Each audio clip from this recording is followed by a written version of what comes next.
Hello അസ്സലാമു അലൈക്കും welcome back. ഇന്ന് ഞാൻ ബേസിക് ആയിട്ടുള്ള ഒരു ചോക്ലേറ്റ് കേക്കാണ് തയ്യാറാക്കിയെടുക്കുന്നത്. നമുക്ക് ബ്ലാക്ക് ഫോറസ്റ്റിനായാലും ചോക്ലേറ്റ് കേക്കിനായാലും ട്രഫിൾ കേക്കിനായാലും ഒക്കെ നമുക്ക് ഉണ്ടാക്കിയെടുക്കാൻ പറ്റുന്ന ബേസിക് ചോക്ലേറ്റ് കേക്കാണ് തയ്യാറാക്കിയെടുക്കുന്നത്. അപ്പോൾ ഓവനിലൊന്നുമല്ല നമ്മളിത് തയ്യാറാക്കിയെടുക്കുന്നത്, സാധാരണ നോൺ സ്റ്റിക്ക് പാനിൽ ഇറക്കി വെച്ചിട്ടാണ് ഇത് തയ്യാറാക്കിയെടുക്കുന്നത്. അപ്പോൾ നല്ല സോഫ്റ്റ് ആയിട്ടുള്ള ഒരു കേക്കാണ്. 1 kg ബേസാണ് ഞാൻ തയ്യാറാക്കിയെടുക്കുന്നത്. അപ്പോൾ ഇത് എങ്ങനെയാണ് തയ്യാറാക്കിയെടുക്കുന്നത് നോക്കാം.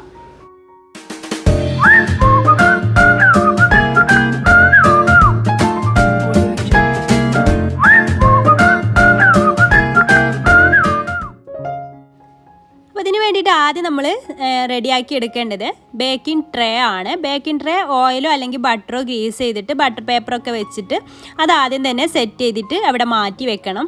എല്ലാം കഴിഞ്ഞിട്ട് സെറ്റ് ചെയ്യാനായിട്ട് നിൽക്കരുത്. ഇങ്ങനെ സെറ്റ് ചെയ്താൽ നമുക്ക് ഈസി ആയിട്ട് ചെയ്തെടുക്കാൻ പറ്റും. അപ്പോൾ ഞാനിവിടെ എടുത്തിട്ടുള്ളത് 7 ഇഞ്ചിൻ്റെ ബേക്കിംഗ് ട്രേ ആണ്. ഇത് നമുക്ക് 1 kgൻ്റെ ബേസ് 8 ഇഞ്ചിൻ്റെയിലും ഉണ്ടാക്കിയെടുക്കാം. പക്ഷേ 8 ഇഞ്ച് ആകുമ്പോൾ ഹൈറ്റ് ഉണ്ടാവില്ല. ഹൈറ്റ് വേണമെന്നുണ്ടെങ്കിൽ 7 ഇഞ്ച് തന്നെ എടുക്കാനായിട്ട് ശ്രദ്ധിക്കാം. ഇനി നമുക്ക് ഡ്രൈ ഇൻഗ്രീഡിയൻസ് ഒക്കെ ഒന്ന് അരിച്ചെടുക്കാം. ഞാനിവിടെ 1/2 കപ്പ് മൈദയാണ് എടുത്തിട്ടുള്ളത്.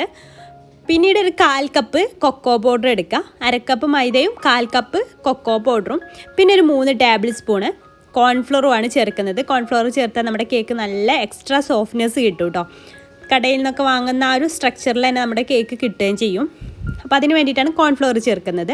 അപ്പം 3 ടേബിൾ സ്പൂൺ കോൺഫ്ലോറും കൂടെ അതിലേക്ക് ചേർത്തിട്ട് നമുക്ക് പിന്നെ ഇതിലേക്ക് ബേക്കിംഗ് പൗഡർ ചേർക്കാം. 1 ടീസ്പൂൺ ബേക്കിംഗ് പൗഡർ.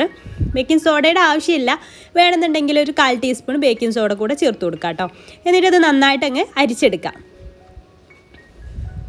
ഇത് 2-3 തവണ അരിച്ചെടുക്കാൻ പറ്റുന്നുണ്ടെങ്കിൽ അങ്ങനെ ചെയ്യുക. അല്ലാന്നുണ്ടെങ്കിൽ ഇതുപോലെ ഒരു വിസ്ക് ഉപയോഗിച്ചിട്ട് നന്നായിട്ട് കമ്പൈൻ ആവുന്ന രീതിയിൽ നന്നായിട്ട് അങ്ങനെ മിക്സ് ചെയ്തിട്ട് അവിടെ മാറ്റി വെക്കുക. ഇതാദ്യം ചെയ്തതിന് ശേഷം വേണം നമുക്ക് ബാക്കിയുള്ള സംഭവങ്ങളൊക്കെ ചെയ്തെടുക്കാൻ വേണ്ടിയിട്ട്. ഡാർക്ക് കൊക്കോ പൗഡർ എടുക്കുന്നതാട്ടോ നല്ലത്, നമ്മുടെ കേക്കിന് നല്ല ഡാർക്ക് കളർ കിട്ടാൻ വേണ്ടിയിട്ട്. അതവിടെ മാറ്റി വെച്ച ശേഷം നല്ല ഡ്രൈ ആയിട്ടുള്ള ഒരു ബൗൾ എടുത്തിട്ട് അതിലേക്ക് 4 മുട്ട പൊട്ടിച്ചൊഴിക്കുക. ഈ ഒരു സംഭവം നമ്മൾ ചെയ്തെടുക്കുമ്പോൾ ആ ബൗളിൽ ഒട്ടും വെള്ളം ഉണ്ടാവരുത്, എന്നാലും നന്നായിട്ട് പൊങ്ങി വരുള്ളൂ. അങ്ങനെ 4 മുട്ട ചേർത്ത് കൊടുക്കുക. പിന്നെ ഈ ഒരു സമയത്ത് തന്നെ 1 ടീസ്പൂൺ വാനില എസൻസ് കൂടെ ചേർത്ത് കൊടുക്കുക. വാനില എസൻസ് ഈ സമയത്ത് ചേർത്താൽ മുട്ടയുടെ ആ ഒരു ടേസ്റ്റ് അധികം നമുക്ക് കിട്ടില്ല, മുട്ടയുടെ ആ ഒരു സ്മെല്ലൊന്നും ഉണ്ടാവില്ല. പിന്നെ നമുക്കിതിലേക്ക് ചേർക്കേണ്ടത് പഞ്ചസാരയാണ്. ഞാനിവിടെ പൊടിക്കാത്ത പഞ്ചസാര 1/2 കപ്പാണ് എടുത്തിട്ടുള്ളത്. 1/4 കപ്പ് വരെ എടുക്കാം കേട്ടോ. അപ്പോൾ ഞാനിവിടെ 1/2 കപ്പ് പഞ്ചസാര അതിലേക്ക് കുറേശ്ശെ ആയിട്ട് ഇട്ട് കൊടുക്കുകയാണ്. പൊടിച്ചതാണെങ്കിൽ ഒരു 1/4 കപ്പ് അല്ലെങ്കിൽ 1 കപ്പ് വരെ പൊടിച്ചത് ചേർത്ത് കൊടുക്കാം. അപ്പോൾ നല്ല തരിയുള്ള പഞ്ചസാരയാണെന്നുണ്ടെങ്കിൽ പൊടിച്ചിട്ട് തന്നെ ചേർക്കാം കേട്ടോ. അത് അധികം തരി ഇല്ലാത്തതുകൊണ്ടാണ് ഞാൻ ഇങ്ങനെ ചേർക്കുന്നത്. അപ്പോൾ ഇതുപോലെ ഫ്ലഫി ആയിട്ട് യെല്ലോ കളറൊക്കെ പോയിട്ട് ഒരു വൈറ്റ് കളറായി വരുന്ന സമയത്ത് നമുക്ക് ബീറ്റ് ചെയ്യുന്നത് നിർത്തി വെക്കാം. എന്നിട്ട് ഇതിലേക്ക് ഒരു 1/4 കപ്പ് ഓയിൽ കൂടെ ചേർത്ത് കൊടുക്കാം. ഞാൻ സൺഫ്ലവർ ഓയിലാണ് ചേർത്തത്. അതിന് പകരം നിങ്ങൾക്ക് ബട്ടർ മെൽറ്റ് ചെയ്തിട്ട് ചേർത്ത് കൊടുത്താലും മതി. എന്നിട്ട് ജസ്റ്റ് ഒന്ന് ബീറ്റ് ചെയ്താൽ മതി, കൂടുതലൊന്നും ബീറ്റ് ചെയ്യരുത്. ഇനി നമുക്ക് ബീറ്ററിൻ്റെ ആവശ്യമില്ല, ബീറ്റർ അങ്ങ് മാറ്റി വെക്കാം. ഇനി ഇതിലേക്ക് ഡ്രൈ ഇൻഗ്രീഡിയൻസ് കുറേശ്ശെ ആയിട്ട് ഇട്ട് കൊടുത്തിട്ട് ഫോൾഡ് ചെയ്തെടുക്കാം. സ്പീഡിൽ ഫോൾഡ് ചെയ്തെടുക്കരുത്. നമ്മൾ ഇതിന് കുറച്ച് സ്പീഡ് കൂട്ടിയിട്ടാണ് നിങ്ങൾക്ക് സ്പീഡ് തോന്നുന്നത്. ഞാൻ മെല്ലെയാണ് ഫോൾഡ് ചെയ്തെടുക്കുക. നല്ല സ്ലോ മോഷനിൽ തന്നെ ഫോൾഡ് ചെയ്തെടുക്കുക. ഇതുപോലെ അങ്ങ് ഫോൾഡ് ചെയ്തെടുക്കുക. അല്ലാന്നുണ്ടെങ്കിൽ കറക്റ്റായിട്ട് പൊങ്ങി വരില്ല കേട്ടോ. നമ്മൾ ഒരുമിച്ച് ഇങ്ങനെ സ്പീഡിൽ അങ്ങ് ചെയ്താൽ കറക്റ്റായിട്ട് പൊങ്ങി വരില്ല. അപ്പോൾ ഈ രീതിയിൽ തന്നെ മെല്ലെ ഫോൾഡ് ചെയ്തെടുത്താൽ തന്നെ കറക്റ്റായിട്ട് നമ്മുടെ ബാറ്റർ കിട്ടും. ഇതുപോലെ എല്ലാം ഒന്ന് ചെയ്തെടുക്കുക. ഗ്രാജുവലി ആയിട്ട് ഇടയ്ക്കിടയ്ക്ക് ഇട്ട് കൊടുത്താൽ മതി. കട്ട് ആൻഡ് ഫോൾഡ് മെത്തേഡ് വഴി ഇങ്ങനെ ചെയ്താൽ മതി.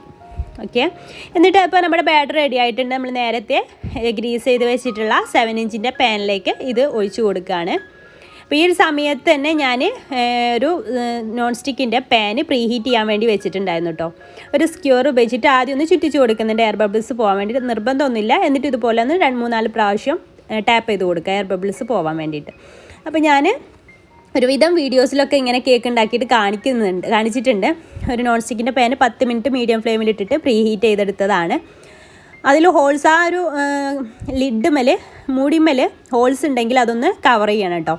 എന്നിട്ട് അതിലേക്ക് നമ്മുടെ ബാറ്റർ ഒഴിച്ചിട്ടുള്ള ട്രേ വെച്ച് കൊടുത്തിട്ട് ആദ്യത്തെ 2 മിനിറ്റ് ഹൈ ഫ്ലെയിമിൽ ഇടുക.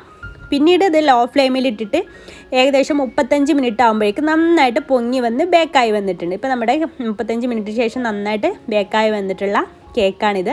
നല്ല സോഫ്റ്റ് കേക്കാണ്. ചൂടാറിയതിന് ശേഷം നമുക്ക് ഇതിൽ നിന്ന് റിമൂവ് ചെയ്യാം. സൈഡൊക്കെ ഒന്നൊരു കത്തി വെച്ചിട്ടൊന്ന് അടർത്തിയെടുക്കുന്നുണ്ട്. ഇത് വേണമെങ്കിൽ ഓവനിലും ചെയ്യാം കേട്ടോ. ഓവനിൽ ചെയ്താലും ഇതേപോലെ തന്നെ സോഫ്റ്റ്നെസ്സിൽ നമുക്ക് കിട്ടും. 180 ഡിഗ്രി സെൽഷ്യസിൽ ഒരു 30 മിനിറ്റൊക്കെ ബേക്ക് ചെയ്തെടുത്താൽ മതി. ബട്ടർ പേപ്പറൊക്കെ റിമൂവ് ചെയ്യാം. നല്ല സോഫ്റ്റ് ആയിട്ടുള്ള നല്ല ഹൈറ്റുള്ള കേക്കായിട്ട് തന്നെ നമുക്ക് കിട്ടിയിട്ടുണ്ട്. ഇത് നമുക്ക് 3 അല്ലെങ്കിൽ 4 ലെയർ വരെ ആക്കിയിട്ട് കട്ട് ചെയ്യാൻ പറ്റുന്ന ഒരു കേക്കാണ്. കണ്ടോ, നല്ല സോഫ്റ്റ് ആയിട്ടുള്ള കേക്കായിട്ട് നമുക്ക് കിട്ടിയിട്ടുണ്ട്. അപ്പോൾ ഇത് വെച്ചിട്ടുള്ള ഒരു ഐസിങ് ഞാൻ പിന്നീട് ഒരു ദിവസം, അടുത്തൊരു ദിവസം ഞാൻ വീഡിയോയിൽ കാണിക്കാം. അപ്പോൾ ഇപ്പോൾ ഞാൻ ഇതിൻ്റെ ഐസിങ് കൂടി കാണിക്കുന്നില്ല. ഇപ്പോൾ ഈ ഒരു ബേസിക് ചോക്ലേറ്റ് കേക്ക് മാത്രമാണ് ഷെയർ ചെയ്യുന്നത്. ഇത് കട്ട് ചെയ്യുമ്പോൾ തന്നെ നമുക്കറിയാൻ പറ്റും നല്ല സോഫ്റ്റായിട്ടിരിക്കുന്ന ഒരു കേക്കാണെന്ന്. അപ്പോൾ ഈ വീഡിയോ ഇഷ്ടമായെങ്കിൽ ഒന്ന് ട്രൈ ചെയ്ത് നോക്കുക. ട്രൈ ചെയ്തിട്ട് ഫീഡ്ബാക്ക് എന്തായാലും അറിയിക്കാൻ കമൻറ്റ് ബോക്സിൽ അറിയിക്കാൻ മറക്കരുത്. പിന്നെ വീഡിയോ ഇഷ്ടമായിട്ടുണ്ടെങ്കിൽ ലൈക്ക് ചെയ്യാനും ഷെയർ ചെയ്യാനും മറക്കരുത്. പിന്നെ എൻ്റെ ചാനൽ സബ്സ്ക്രൈബ് ചെയ്യാത്തവരുണ്ടെങ്കിൽ പ്ലീസ് ഒന്ന് സബ്സ്ക്രൈബ് കൂടെ ചെയ്തിട്ട് എന്നെ സപ്പോർട്ട് ചെയ്യുമല്ലോ. അപ്പോൾ ഇൻഷാ അല്ലാ പുതിയൊരു നല്ല റെസിപ്പിയായിട്ട് നമുക്ക് അടുത്തൊരു ദിവസം കാണാം. താങ്ക്